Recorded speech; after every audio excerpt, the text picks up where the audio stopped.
Hello everyone. हमारी चल रही थी मॉडर्न हिस्ट्री और मॉडर्न हिस्ट्री में लास्ट हमने देख लिया था कि पुर्तगाली वायसराय कौन कौन भारत में आए थे और हमने थोड़ा सा स्टार्ट कर दिया था मुगलों का और पुर्तगालियों का क्या रिलेशन था, कैसे इनके बीच में संबंध बने, कैसे बिगड़े, कैसे क्या क्या चीज़ हुई। थोड़ा बहुत हल्का फुल्का किया था जिसको आज हम करेंगे अब डिटेल में।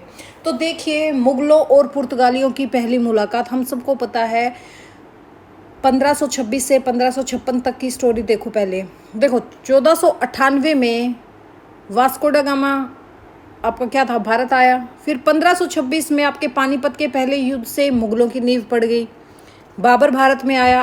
अब क्वेश्चन क्या है, क्या इन दोनों की कभी मुलाकात हुई? क्या मुगल और पुर्तगालियों में शुरुआत से ही युद्ध हो गया था?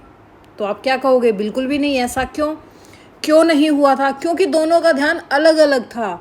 मुगल भारत की जमीन पर साम्राज्य बनाना चाह रहे थे और पुर्तगाल समुद्र और व्यापार पर कब्जा करना चाह रहे थे, अपना अधिकार जमाना चाह रहे थे। मुगल कहाँ जमाना चाह रहे थे? अपने भूमि पे।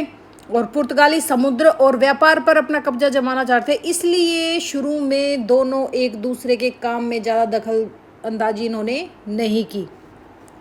फिर देखिए, बाबर का जो टाइम पीरियड था 1526 से लेके 1530 तक का, फिर हम सबको पता है 1530 में बाबर की मृत्यु हो गई थी। उसके बाद इसका बेटा हुमायूं शासक बना 1530 से 1540। फिर शेरशाह सूरी ने इसको भगा दिया। फिर ये दोबारा आया भाई, 1555 में आया, फिर 56 तक ये रहा, इसकी मृत्यु हो गई फिर उस टाइम पे। तो जो बाबर का टाइम पीरियड था आपका 1526 का, उस टाइम देखो इसके नोट्स। अब यहाँ देखो आप, हम सबको पता है कि बाबर का जो टाइम पीरियड था, बाबर का टाइम पीरियड क्या था? 1526 से लेकर ये 30 तक रहा, 30 तक रहा। 1526 में जब बाबर ने अपना पहला पानीपत का युद्ध जीता इब्राहिम लोदी को हरा के,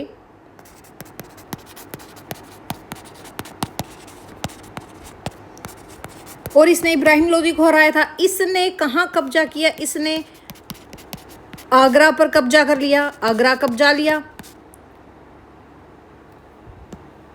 आगरा पर कब्जा ना लिखो, आगरा पर अधिकार लिख लो। आगरा पर अधिकार जमा लिया भाई, कब्जा किया, अधिकार किया, एक ही बात है। इस टाइम जो आपके पुर्तगाली थे वो क्या कर रहे थे? पुर्तगाली इस टाइम पे क्या करने पे लगे थे? पुर्तगाली कहाँ बैठे थे? गोवा में बैठे थे, क्योंकि 1510 में गोवा को क्या बना लिया था? अपना मुख्यालय बना लिया था। ये अरब सागर में अपना व्यापार कर रहे थे,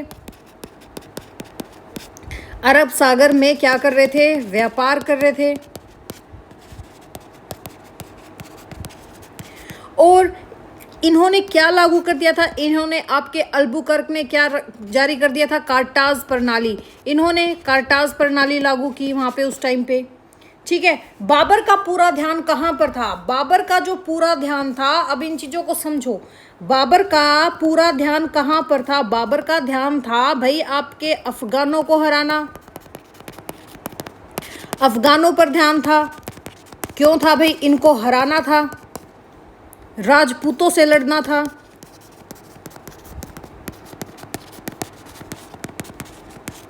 और आपके मुगल शासन को मजबूत बनाना था। इसका ध्यान तो इस साइड था। इसीलिए उसने पुर्तगालों के खिलाफ कभी भी कोई बड़ा अभियान नहीं किया। तो देखिए, बाबर ने क्या सोचा, पहले मैं दिल्ली संभाल लूँ, समुद्र की चिंता तो बाद में करेंगे, समुद्र को तो मैं बाद में नापूंगा, पहले मैं किन को नाप लूँ? पहले मैं दिल्ली को नाप लेता हूँ। तो फिर 1530 में अनफॉर्चुनेटली आपके बाबर की मृत्यु हो जाती है। फिर किसका टाइम आता है? फिर आते हैं आपके भाई साहब, कौन? हुमायूं। अब कौन आ गया? हुमायूं आ गया। हुमायूं का शासनकाल हमें पता है 1530 से 1556 के बीच में भी आप टाइम पीरियड निकाल दो, 1530 से 40, फिर 55 और 56 में ये आया था, यही था। बाबर के बाद कौन आया? हुमायूं आया। लेकिन उसकी जिंदगी कैसी थी भाई? संघर्षों से भरी थी। एक तरफ तो ये शेरशाह सूरी से युद्ध कर रहा था, यहाँ ये क्या कर रहा था? शेरशाह सूरी से युद्ध कर रहा था।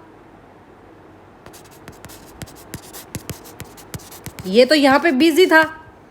दूसरी तरफ ये अपना राज्य बचाने पे लगा था। इसके तो ये काम थे। उधर पुर्तगाली लगातार मजबूत हो रहे थे। क्यों? 1530 में जो आपके कुन्हो साहब आए, इन्होंने क्या किया, गोवा को राजधानी बनाया। कोचीन से ट्रांसफर कहाँ करके लेके आया, ये गोवा में लेके आया। 1534 में पुर्तगाली आपके किस में लगे थे, जो गुजरात के सुल्तान थे। आपके गुजरात के सुल्तान कौन थे, बहादुर शाह। बहादुर शाह से इनको क्या मिला, बसई मिल गया, जिसको हम वसीन भी बोलते हैं, बसीन, महाराष्ट्र में ये मिला। फिर 1500, उस टाइम तो गुजरात और महाराष्ट्र एक ही था, आज के दिन बसई कहाँ है, महाराष्ट्र में है। 1534 में बसई ले लिया इन्होंने। फिर 1535 में क्या होता है, 1535 में दीव में किले का निर्माण किया। दीव में क्या किया भाई, किला बनाने की अनुमति मिली इन्हें।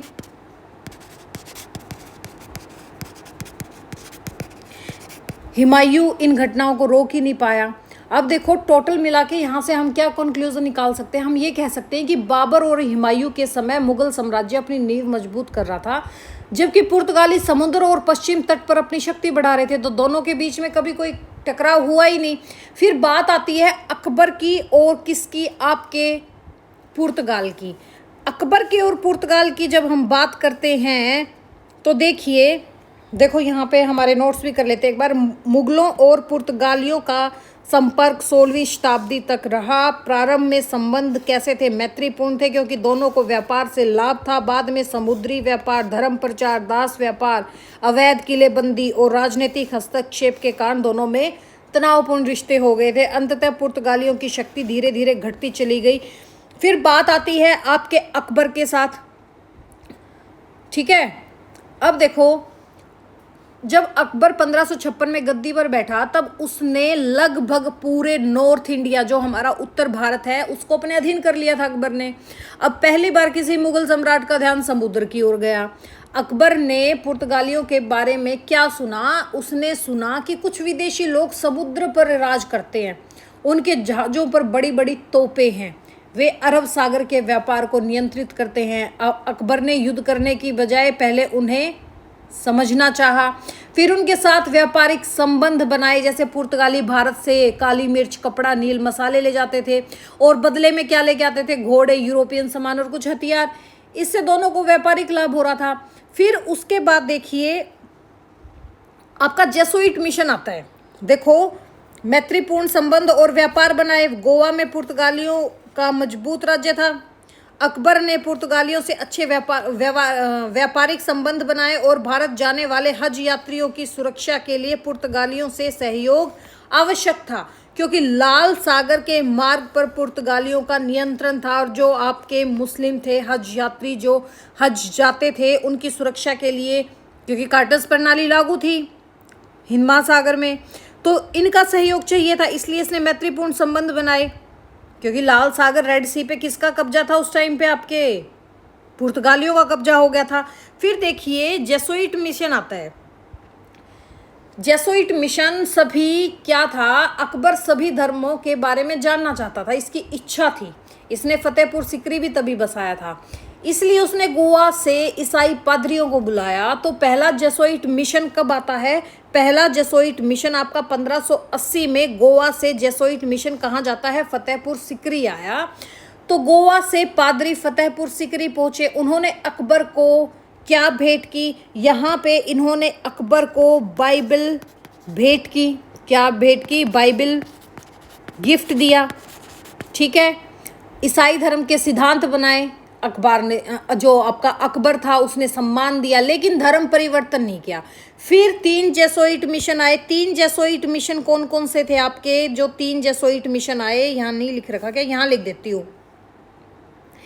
3 जेसुइट मिशन आए, ये वैसे मैं आपको लास्ट लेक्चर में भी करवा चुकी हूँ। 3 जेसुइट मिशन, एक तो आपका 1580 वाला हो गया, एक आया था आपका 1591 में, एक आया आपका 1595 में। ये 3 जेसुइट मिशन आए थे। तीनों बार अकबर ने चर्चा की, लेकिन किसी एक धर्म को नहीं अपनाया। अकबर की नीति क्या थी, अकबर क्या मानता था, अकबर मानता था कि ज्ञान किसी एक धर्म की संपत्ति नहीं है। इसी सोच ने उसे इबादत खाना बनाया था, जो फतेहपुर सिकरी में आपका इबादत खाना था, वो इसी वजह से बनाया था। और अकबर और पुर्तगालियों के बीच संबंध मुख्यतः व्यापार कूटनीति और धार्मिक संवाद पर आधारित थे। दोनों के बीच कोई बड़ा युद्ध नहीं हुआ। समझ में आया? समझ में आया अकबर का इनका जो जेसुइट मिशन आए थे, इसके जो मेंबर थे, सदस्य थे, वो कौन थे? एक तो थे आपके रुडोल्फ, कौन थे? रुडोल्फ एक्वाविवा। कौन थे? रुडोल्फ एक्वाविवा। और एक थे आपके एंटोनियो मोन्सेरोट। दूसरे कौन थे? एंटोनियो मोन्सेरोट। और तीसरे कौन थे? फ्रांसीसी हेनरिक्स। ये 3 सदस्य आए थे पहले 1580 में, जो आपका जेसुइट मिशन इबादत खाने में आया फतेहपुर सिकरी के गोवा से। उसमें कौन कौन सदस्य थे? उसमें थे आपके रुडोल्फ एक्वाविवा, एंटोनियो मोन्सेरोट और आपका फ्रांसीसी हेनरिक्स। इनका उद्देश्य क्या था कि अकबर को ईसाई धर्म स्वीकार करवाना और धर्म का प्रचार करना। परिणाम क्या हुआ? अकबर ने धर्म परिवर्तन नहीं किया, लेकिन सभी धर्मों की चर्चा की अनुमति दी, क्योंकि अकबर कैसा था? एक धार्मिक सहिष्णु व्यक्ति था। इसने हज की यात्रियों का प्रश्न क्यों उठाया? क्योंकि लाल सागर के मार्ग पर किसका अधिकार था? पुर्तगालियों का अधिकार था। भारतीय मुसलमानों को मक्का जाने के लिए, हज की यात्रा करने के लिए कार्टाज पास लेना पड़ता था। अकबर ने अपने हज यात्रियों की सुरक्षा के लिए पुर्तगालियों से कैसे संबंध बनाए? मैत्रीपूर्ण संबंध बनाए। तो देखिए, मैत्रीपूर्ण संबंध बना लिए। देखो, ये हमारा दिल्ली था, फतेहपुर सिकरी आपका आगरा में था, और ये आपका गोवा अरब सागर यहाँ से था। तो यहाँ से हज यात्रा के लिए जाना पड़ता था। फिर बात किसकी आती है? फिर आपकी बात आती है जहांगीर की। अब किसकी बात आती है? जहांगीर की।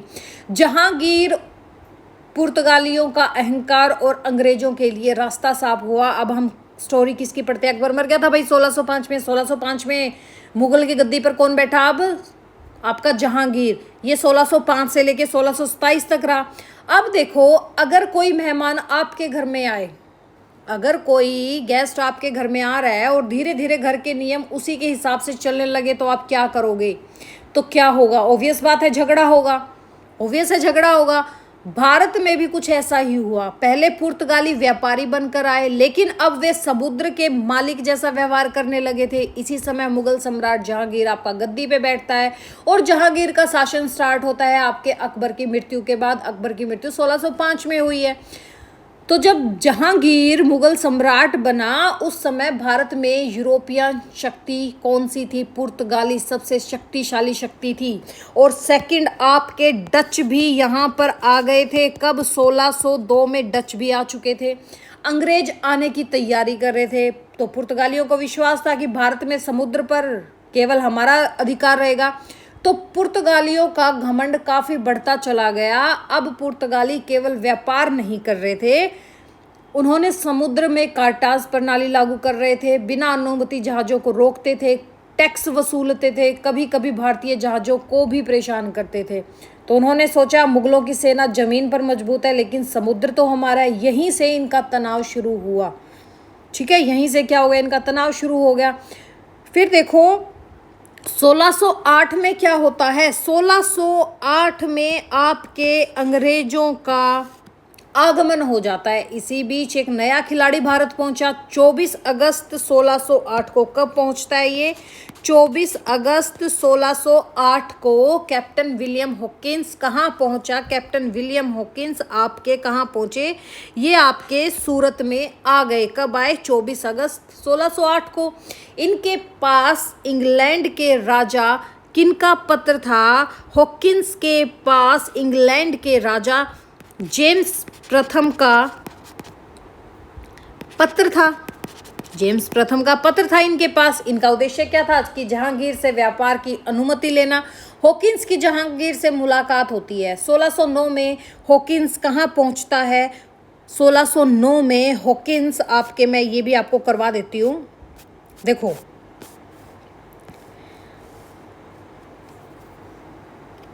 (1608) में जो आपके हॉकिंस थे वो कहाँ पहुँचते हैं भाई? सूरत।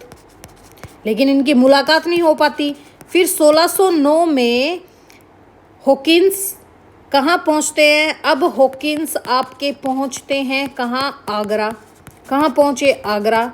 यहाँ पर जहांगीर ने इनका स्वागत किया। हॉकिंस आपका तुर्की भाषा अच्छे से जानता था, तुर्की भाषा आती थी इसको, ये अच्छे से जानता था। इसने जहांगीर को तुर्की भाषा में बात करके प्रभावित कहा जाता है कि जहांगीर ने उसे अपने दरबार में इंग्लिश खान जैसा सम्मान भी दिया था। लेकिन पुर्तगालियों ने क्या किया? पुर्तगालियों को डर लगने लग गया भाई। उन्होंने सोचा अगर अंग्रेजों को भी व्यापार करने की अनुमति मिल गई तो हमारा एक अधिकार तो भाई खत्म हो जाएगा। तो उन्होंने मुगल दरबार में अपने प्रभाव का इस्तेमाल किया। वे अंग्रेजों के खिलाफ बातें करने लगे। रिजल्ट क्या मिला? हॉकिंस को कोई अनुमति नहीं मिली।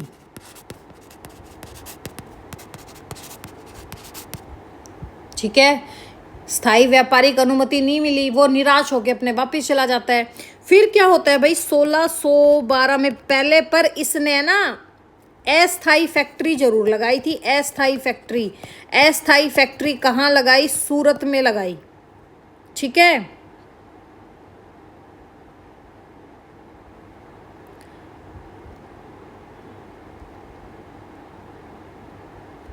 इन्होंने अस्थाई फैक्ट्री जरूर लगाई थी 1611 में। फिर देखो उसके बाद 1612 में सूरत में क्या होता है भाई? सवाली का युद्ध होता है। सवाली का युद्ध होता है 1612 में। अब अंग्रेजों ने फैसला किया अगर व्यापार चाहिए तो समुद्र में अपनी ताकत दिखानी होगी, इसलिए 1612 ईस्वी में सूरत के पास क्या करते हैं? यहाँ पर होती है सवाली का युद्ध। ये किस किस के बीच में होता है? ये होता है आपके अंग्रेज वर्सेस आपके पुर्तगाल। अब इनके बीच में होता है युद्ध। यहाँ पे अंग्रेजों की साइड से आपके कौन आते हैं? अंग्रेजों की साइड से आए थे आपके कप्तान थॉमस बेस्ट आए थे। कौन आए थे यहाँ से? थॉमस बेस्ट थे। ठीक है, इसने क्या किया? ये तो जीत गया, यहाँ इसको हरा दिया। तो इस युद्ध का क्या महत्व हुआ? पहली बार पुर्तगालियों की समुद्री शक्ति को बड़ी चुनौती मिली, एक बड़ा चैलेंज इन्होंने फेस किया। मुगलों ने देखा कि अंग्रेज भी शक्तिशाली हैं भाई। जहांगीर का विश्वास अंग्रेजों की ओर काफ़ी बढ़ा, तो इन्होंने 1613 में इनको फैक्ट्री लगाने की अनुमति दे दी और इन्होंने अपनी पहली फैक्ट्री लगाई। अब देखो ये फैक्ट्रीज वगैरह मैं आपको कंप्लीट कराऊंगी जब हम अंग्रेज और भारत का स्टार्ट करेंगे। तो फिर क्या होता है? 1615 में आपके थॉमस रो का आगमन होता है। किसका? अब कौन होता है? अब कौन आया? अब थॉमस रो का आगमन हो गया भारत में। अंग्रेज था ये भी। अब इंग्लैंड के अधिक अनुभवी राजदूत को इन्होंने भेजा, जो एम्बेसडर को भेजा, जो कौन थे? आपके थॉमस रो थे। कौन थे भाई? Thomas Roe. ठीक है, 1615 ईस्वी में सर थॉमस रो जहांगीर के दरबार में आए। ये कहाँ आया? जहांगीर के दरबार में आया।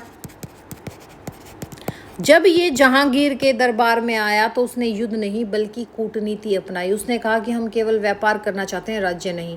जहांगीर ने उसे व्यापारिक सुविधाएं दे दी और यहीं से अंग्रेजों को भारत में स्थायी अधिकार भी आपके मिलने लगे। पुर्तगालियों की सबसे बड़ी गलती क्या होगी?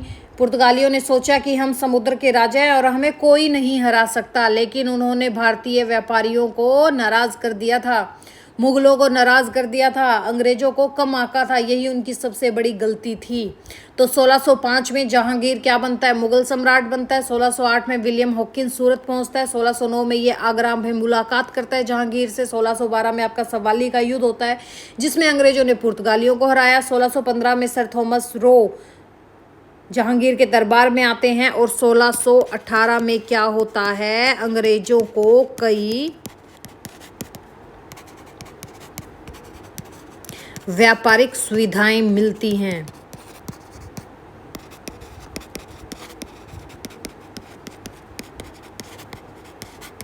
ठीक है, तो देखिए अकबर के समय तक पुर्तगाली भारत में सबसे शक्तिशाली यूरोपियन शक्ति थे, लेकिन जहांगीर के समय उनका घमंड ज़्यादा बढ़ गया था, ईगो आ गई थी भाई। इसी दौरान अंग्रेज आए, उन्होंने पहले समुद्र में पुर्तगालियों को चैलेंज किया, फिर जहांगीर से व्यापारिक अधिकार प्राप्त कर लिया और यही वह मोड़ था जहां से भारत में अंग्रेजों के उदय और पुर्तगालियों के पतन की शुरुआत हुई। समझ में आया? तो देखिए करते हैं हम जहांगीर। प्रारंभिक स्थिति क्या थी? जहांगीर के समय अंग्रेज भारत आए और व्यापार करने लगे। पुर्तगाली नहीं चाहते थे कि अंग्रेजों को मुगल साम्राज्य की अनुमति मिले।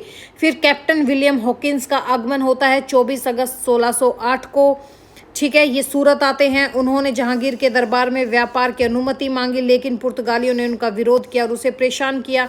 फिर आपका सवाली का युद्ध आता है 1612 में। सूरत के पास सवाली है, अंग्रेजों के थे कैप्टन बेस्ट और पुर्तगालियों के बीच नौसैनिक युद्ध हुआ, जिसमें अंग्रेज विजयी हुए। यहाँ से क्या रिजल्ट निकला?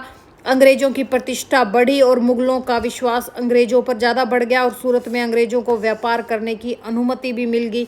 अब बात आती है शाहजहां की। शाहजहां, ठीक है, शाहजहां और पुर्तगालियों का निर्णायक संघर्ष।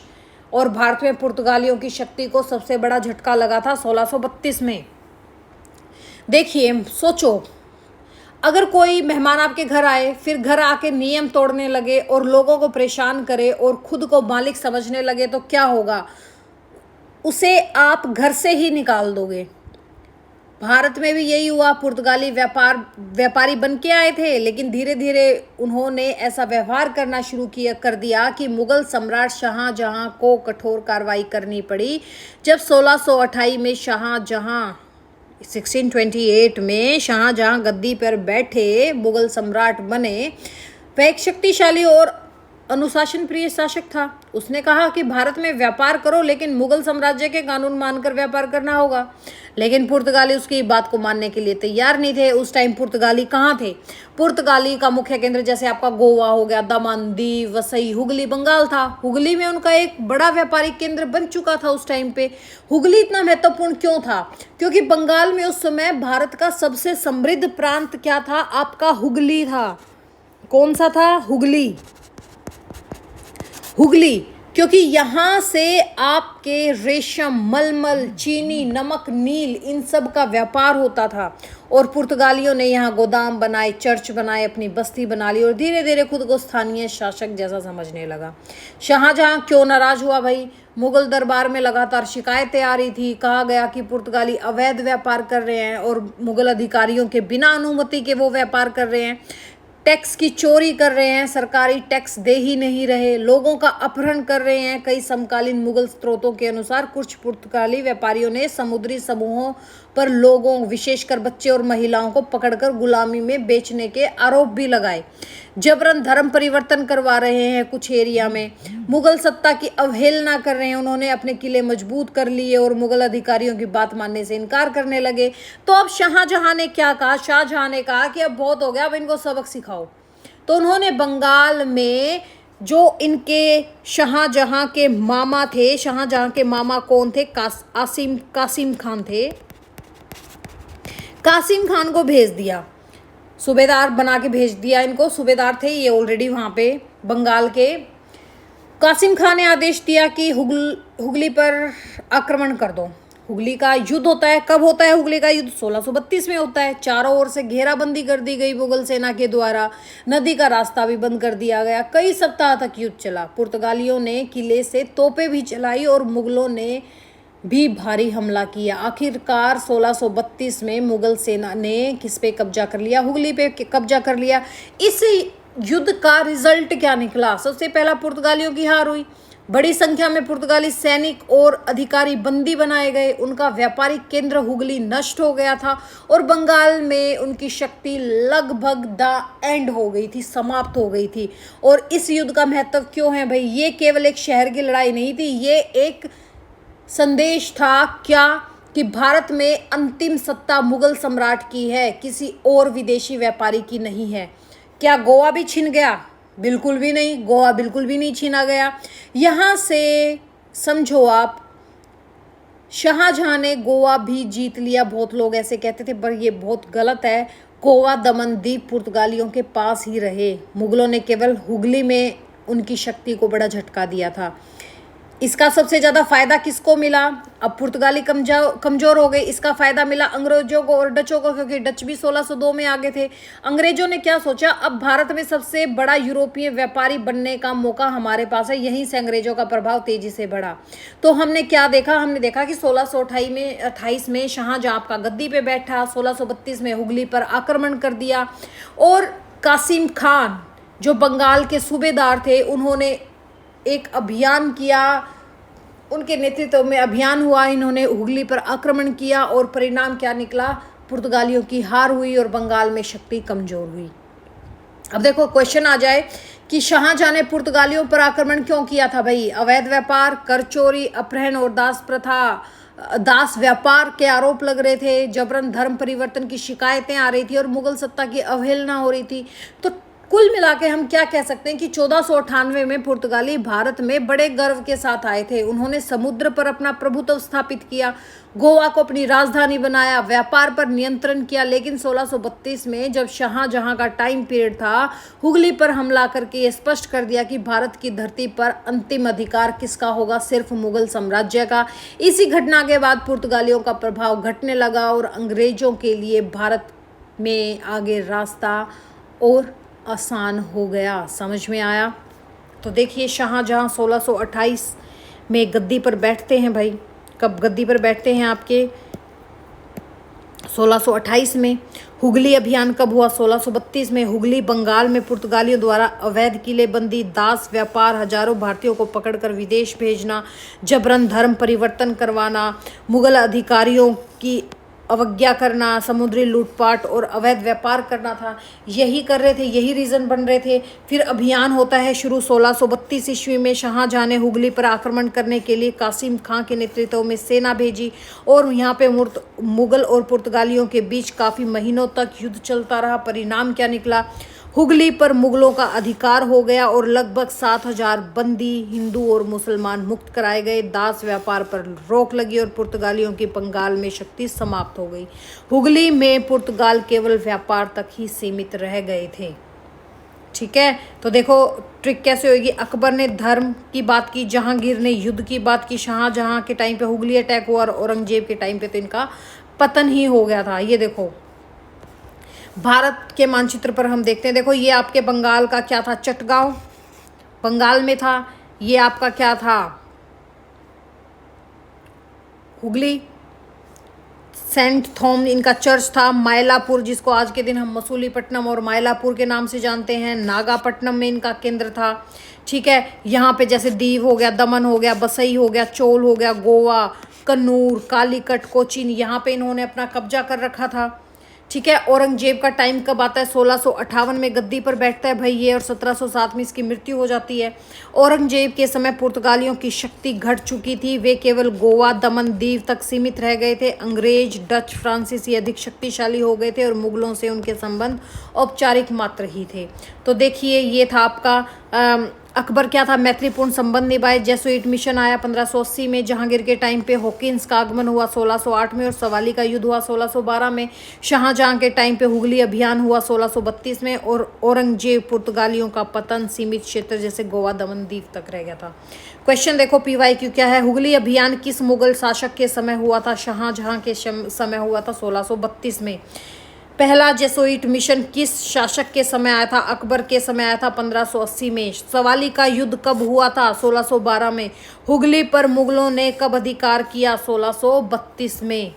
ठीक है, आई गेस ये आपको अच्छे से समझ में आ गया होगा कि कैसे क्या चीज़ हुई थी। और एक और चीज़ मैं आपको करवाना चाहती हूँ,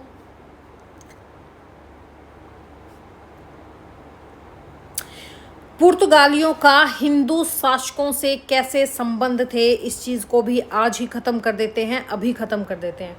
भारत आने के बाद पुर्तगालियों ने केवल व्यापार ही नहीं किया, बल्कि उन्होंने अपने व्यापार, सुरक्षा और साम्राज्य विस्तार के लिए कई हिंदू शासकों से मित्रता भी की।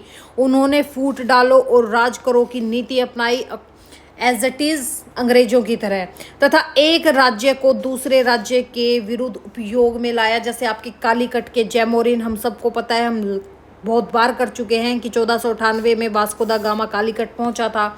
जयमोरिन ने उसका कोई स्वागत नहीं किया था। ठीक है, संबंध क्यों खराब हुए? अरब व्यापारी पहले से कालीकट में व्यापार कर रहे थे, उन्होंने जयमोरिन को पुर्तगालियों के खिलाफ भड़काया।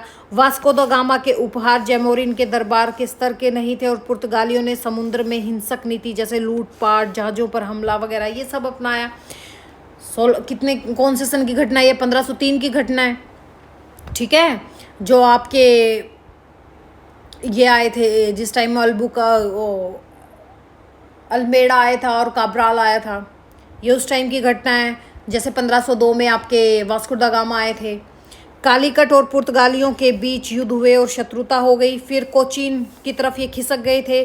1503 में ये कहाँ खिसक गए थे? कोचीन में। यहाँ इन्होंने क्या निभाई? मित्रता निभाई, क्योंकि कोचीन का शासक और जैमोरिन क्या थे? प्रतिद्वंदी थे। इस वजह से पुर्तगालियों ने क्या किया? कोचीन में सैन्य सहायता की और यहीं पर अपनी पहली व्यापारिक केंद्र और स्थापित किया और पहली फैक्ट्री भी यहीं लगाई थी। किला बनाया, व्यापार को बढ़ावा दिया, मसालों का व्यापार बढ़ा। परिणाम क्या हुआ? कोचीन पुर्तगालियों का सबसे विश्वसनीय हिंदू सहयोगी बना। फिर इसके बाद ये कन्नूर पहुंचे। कन्नूर का शासक ने भी पुर्तगालियों को व्यापार करने की अनुमति दे दी। यहाँ पुर्तगालियों ने फैक्ट्री और अपना किला बनाया।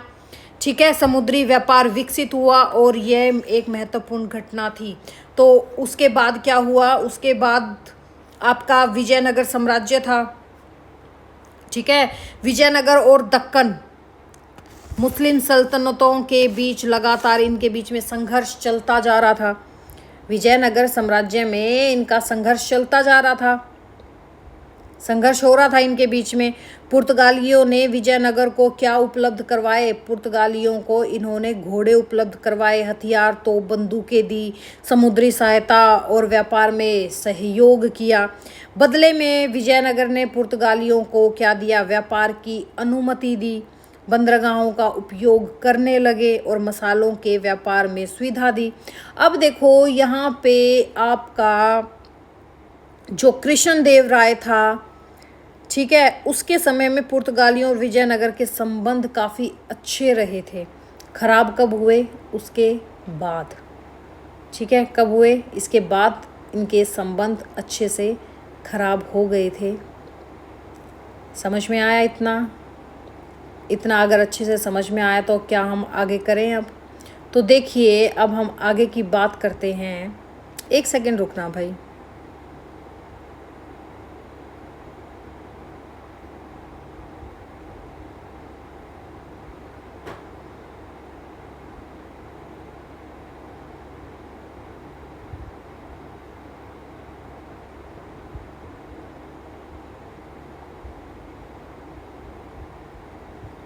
एक मिनट रुक जाओ, बस एक मिनट।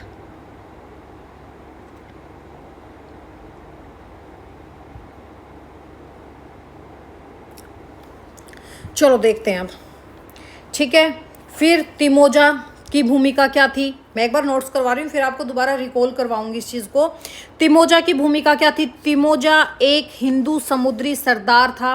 अल्बुकर्क की 1510 में गोवा विजय में उसने महत्वपूर्ण सहयोग दिया था। तिमोजा ने अल्बुकर्क का साथ दिया था और उसने गोवा पर आक्रमण की योजना बनाने में सहायता की तथा स्थानीय सैनिक और नाविक भी उपलब्ध करवाए थे। महत्वपूर्ण यहाँ पे क्या फैक्ट आ जाता है कि गोवा विजय में तिमोजा का योगदान अत्यंत महत्वपूर्ण था। इतना आपको अच्छे से समझ में आ गया? तो देखिए, अब समझो, अब दोबारा ये स्टोरी समझो क्या हुआ था।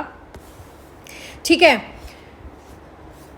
दोबारा रिपीट कर रही हूँ। देखो, वास्को दा गामा ने क्या देखा कि भारत में एक ही राजा नहीं, हर क्षेत्र में अपना शासक है। उसने सोचा कि अगर एक राजा साथ ना दे तो दूसरे राजा से मित्रता कर लो, और यही नीति आगे सभी यूरोपियन शक्तियों ने अपनाई, जितनी भी कंट्रीज आई हैं। तो सबसे पहले कालीकट में जो जैमोरिन था आपका 1498 में शासक था, समुद्री राजा था आपका केरल कालीकट में। यहाँ क्या हुआ? वास्को दा गामा ने व्यापार की अनुमति मांगी। जैमोरिन ने अनुमति तो दे दी लेकिन विशेष सुविधाएं नहीं दी।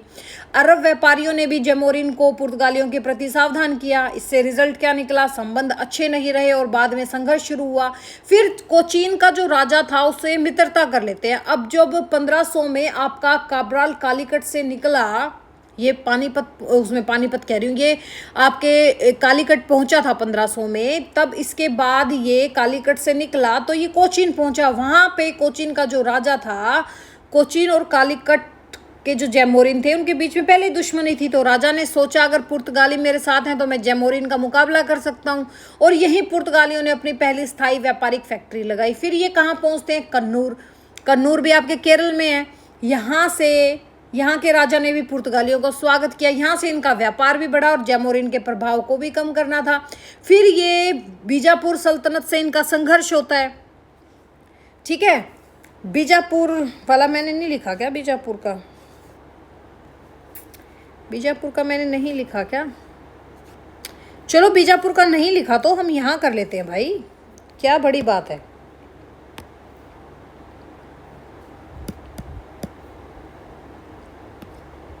यहाँ क्या होता है, अब इस पॉइंट को लिखो। बीजापुर से भी हुआ इनका संघर्ष हुआ। देखो यहाँ पर कौन था, यहाँ था आपका यूसुफ आदिल शाह। कौन था? यूसुफ आदिल शाह था यहाँ पर, ठीक है। इसके टाइम पे आदिल शाही सत्ता स्थापित हुई और 1510 में गोवा पर अधिकार किसका चल रहा था? इस्माइल आदिल शाह के शासनकाल में था। 1510 में अम्फोसो डी अल्बुकर्क ने गोवा पर कब्जा कर लिया। यहाँ मित्रता नहीं हुई बल्कि यहाँ पे युद्ध हुआ। फिर जैसे आपका गुजरात सल्तनत था, ये तो मैं भूल ही गई बनाना, गुजरात सल्तनत, शुक्र है मेरे याद आ गया। जो आपकी ये गुजरात सल्तनत थी, यहाँ पर क्या हुआ, गुजरात किसका था? अरब व्यापार का केंद्र था, प्रमुख केंद्र था और ये यहाँ का। इसलिए पुर्तगाली और गुजरात सल्तनत के बीच कई बार संघर्ष हुआ। बाद में परिस्थितियों के अनुसार समझौते भी हुए और 1535 में यहाँ पर जब आपके बहादुर शाह थे, इसको धोखे से जहाज में बुला के मार दिया था पुर्तगालियों ने। और क्या किया भाई, दीव पर किले का, पहले तो बहादुर शाह ने इसको दीव पर किले की अनुमति दी थी, बट बाद में इसको मार दिया था इन्होंने धोखा देके।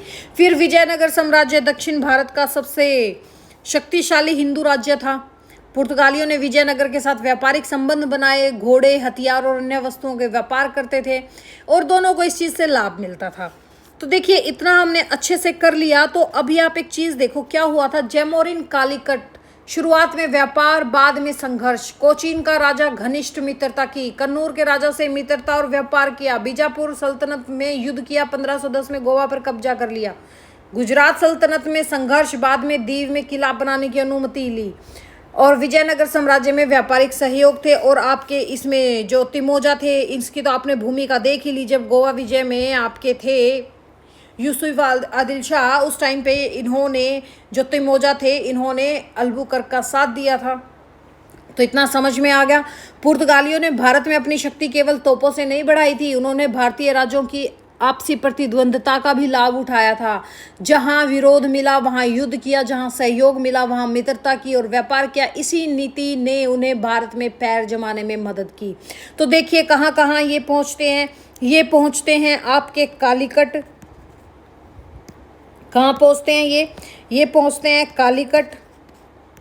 कालीकट से क्या होता है, इनका संघर्ष होता है। इसके बाद ये कोचीन, कोचीन में क्या होती है, मित्रता होती है। फिर ये कहाँ पहुँचते हैं, कन्नूर।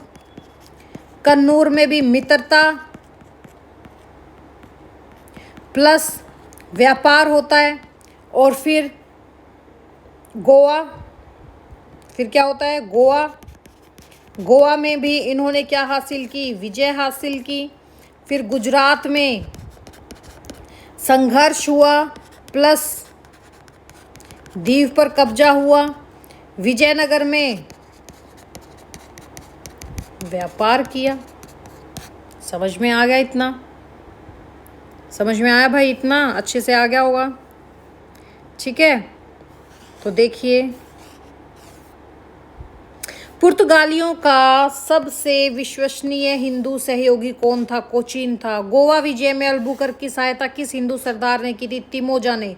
पुर्तगाली और विजयनगर के संबंध अच्छे होने के मुख्य कारण क्या थे? घोड़ों का व्यापार, हथियारों की आपूर्ति और सैन्य सहयोग का व्यापारिक हित। तो पुर्तगालियों ने हिंदू शासकों से मित्रता करके अपने व्यापार और शक्ति को मजबूत किया और पश्चिमी तट पर अपना प्रभुत्व स्थापित कर लिया।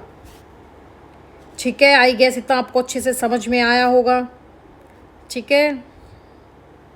ये तो वही चीज़ है जो मैं आपको ऑलरेडी करवा चुकी हूँ कि पश्चिमी भारत में पुर्तगालियों का साम्राज्य का विस्तार कैसे था, कहाँ कहाँ इन्हें पश्चिमी तट और पूर्वी तट पर किया। तो एक बार आप देख लो, कर ही लेते हैं एक बार। पश्चिमी भारत में विस्तार, ये मैं आपको ऑलरेडी करवा चुकी हूँ, सिर्फ हम अभी नोट्स पढ़ेंगे।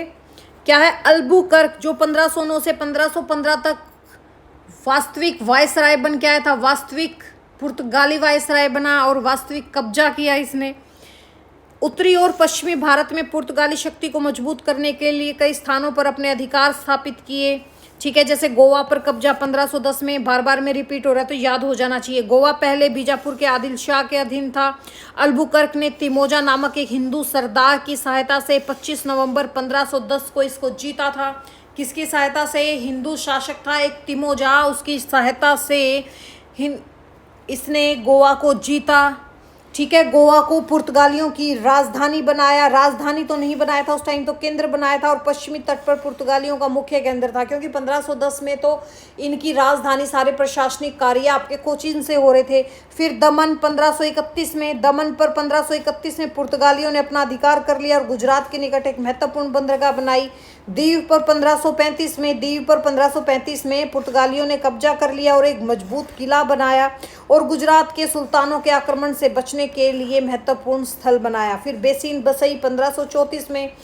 इस टाइम नुनो दा कुन्हा ने, गुजरात के सुल्तान कौन थे? बहादुर शाह से बेसिन की संधि की। कब की? 1534 में। किसके साथ? बहादुर शाह के साथ। इस संधि के द्वारा पुर्तगालियों ने बेसिन बसई, जो आपका सालसेट द्वीप है जहाँ पे आज का आपका मुंबई बसा हुआ है, और आयायास में 23 गांव मिले। ठीक है, इससे पुर्तगालियों का उत्तर की ओर विस्तार आसान हुआ। फिर सालसेट द्वीप, बेसिन के संधि के तहत सालसेट द्वीप भी पुर्तगालियों के अधीन आया और यही मुंबई के पास स्थित है और व्यापारिक दृष्टि से महत्वपूर्ण है।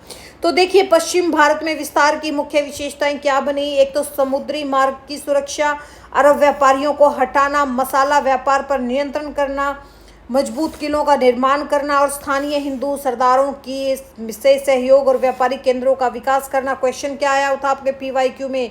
पुर्तगालियों ने गोवा पर कब कब्जा किया था भाई? 1510 में किया था, आदिल शाह को हटा के। बेसिन की संधि नुनो दा कुन्हा ने की थी 1534 में, किसके साथ? बहादुर शाह के साथ की। फिर देखिए, ये तो आपको काफ़ी बार आप कर चुके, अब तो आपको याद भी हो गया होगा। ठीक है, 1510 में गोवा पर कब्जा, 1531 में दमन पर अधिकार, 1534 में बेसिन की संधि, वसई संधि, सालसेट प्राप्त किया, 1535 में दीव पर कब्जा किया। तो देखिए, महत्वपूर्ण तथ्य क्या है? गोवा पुर्तगालियों की राजधानी बना, बेसिन संधि ने पुर्तगालियों को उत्तर की ओर बढ़ने का मार्ग दिया, दीव का किला पुर्तगालियों के लिए पश्चिमी तट की रक्षा का मुख्य आधार बना। इन स्थानों के माध्यम से पुर्तगालियों ने गुजरात, मालाबार तट, दक्कन के बीच व्यापार पर नियंत्रण स्थापित कर लिया। ठीक है, गोवा, दमन, दीव, बेसिन, सालसेट, समझ में आया इतना? फिर देखिए, फिर कौन सा था इनका पूर्वी तट की अगर हम बात करें, ठीक है, जिसको हम कोरोमंडल तट भी बोलते हैं, और बंगाल में विस्तार। अल्बुकर्क और उसके उत्तराधिकारियों ने पूर्वी तट और बंगाल में भी व्यापारिक केंद्र स्थापित किए, जैसे आपका चटगांव, जो आज के दिन तो बांग्लादेश में है। चटगांव पर पुर्तगालियों ने अधिकार किया और ये बंगाल की खाड़ी का क्या था? एक महत्वपूर्ण बंदरगाह थी। यहीं से पूर्वोत्तर भारत, चीन और दक्षिण पूर्व एशिया के साथ व्यापार होता था। फिर आपका जो सतगांव है, बिल्कुल हुगली के बिल्कुल पास है, हुगली नदी के मुहाने पर स्थित सतगांव पुर्तगालियों का मुख्य व्यापारिक केंद्र बना था, और यहाँ पर आपके सुल्तान सुलेमान करानी उस टाइम पे थे। ठीक है, बंगाल के रेशम, चावल, चीनी, लकड़ी आदि का निर्यात यहाँ से होता था। हुगली 1632 में भगाया था शाहजहां ने इनको। हुगली में क्या हुआ था भाई? पुर्तगालियों ने हुगली में भी व्यापारिक घाट स्थापित किया। घाट लिख रखा है, व्यापारिक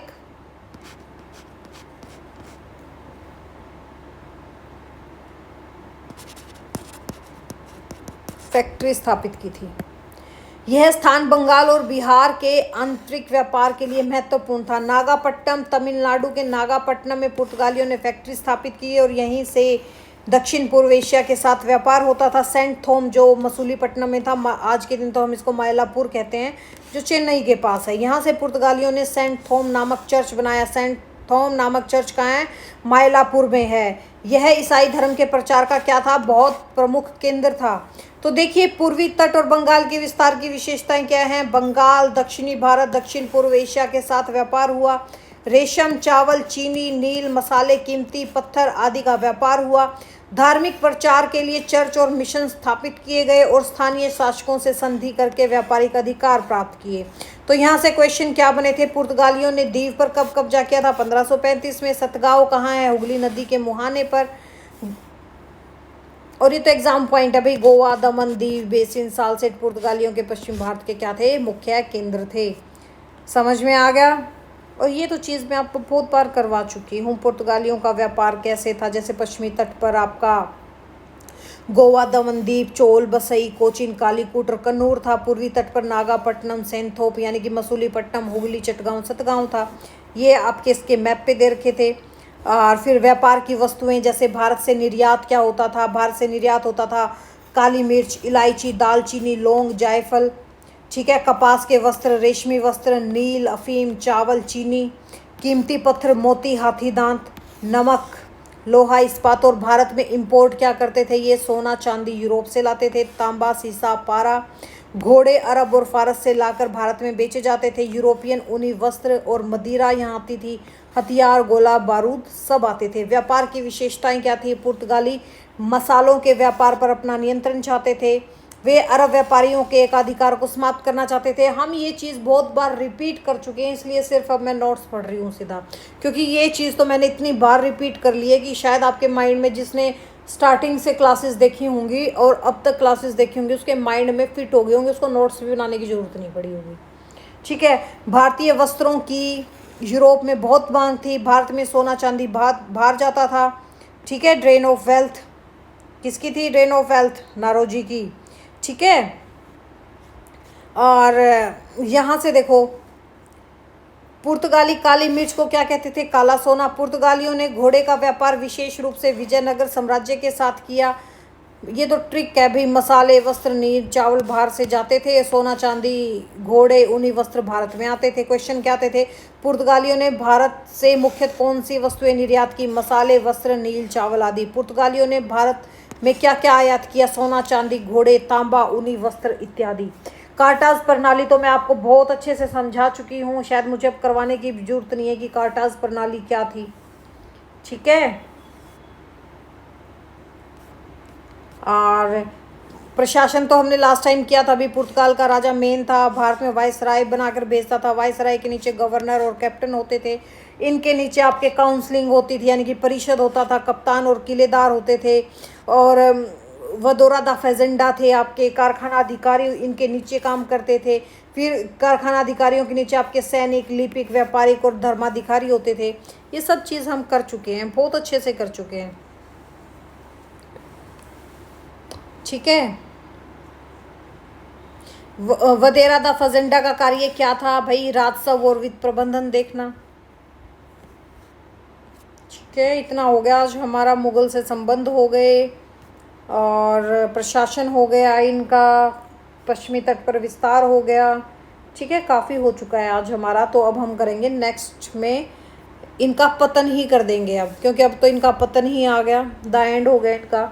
ठीक है। उसके बाद डच स्टार्ट कर देंगे, पतन करेंगे और डच करेंगे नेक्स्ट लेक्चर में। तो चलो मिलते हैं नेक्स्ट में। Thank you, have a nice day.